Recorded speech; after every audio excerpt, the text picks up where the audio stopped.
The Biden White House allocated $370 billion to clean energy and climate 2 years ago with the Inflation Reduction Act. Since then, more than 750,000 families have used the new tax benefits to put up solar panels. But one of the groups might surprise you. CNN's Elisa Raffa spoke with faith leaders uniting in climate action. After noticing more of her patients dealing with the impacts of longer allergy seasons, more extreme heat, and increasing air pollution, Dr. Neha Pathak's search for prescriptions took her down a seemingly unconventional path. It can have a big impact on your own personal resilience.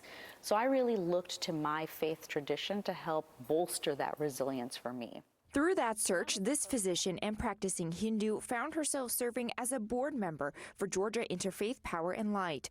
Her work towards climate and spiritual solutions is more connected than you might think. So the first thing we do when we wake up, in one of our prayers, is to thank Mother Earth for allowing us to step on her all day long. When we take our first bite of food for the day, we thank Mother Earth for providing us this food. As the board chair, Rabbi Lawrence Rosenthal, points out, the Bible has been talking about extreme weather for thousands of years, with examples like Noah's Ark, plagues, and famine. When you read the book of Psalms, it does talk about the thunder and the lightning and the wind and the storms and the sea and all that it's contained. And it really focuses on experiencing God through the environment.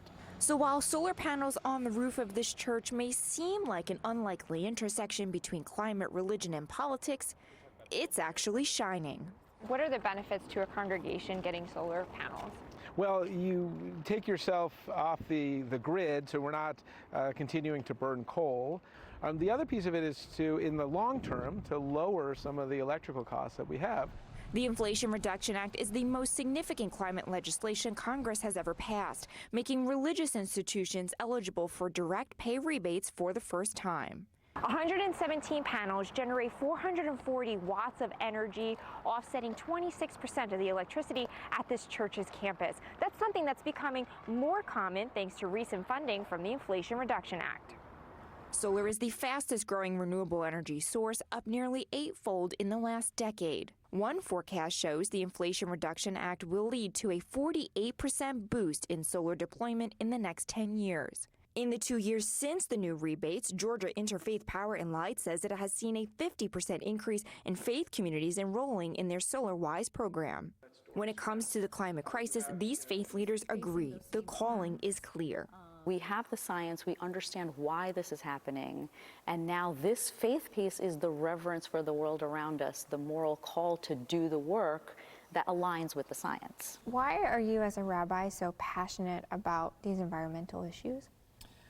If I ignore the environmental crisis that we are continuing to wade through, then I'm not taking that charge seriously. I'm not caring for other human beings.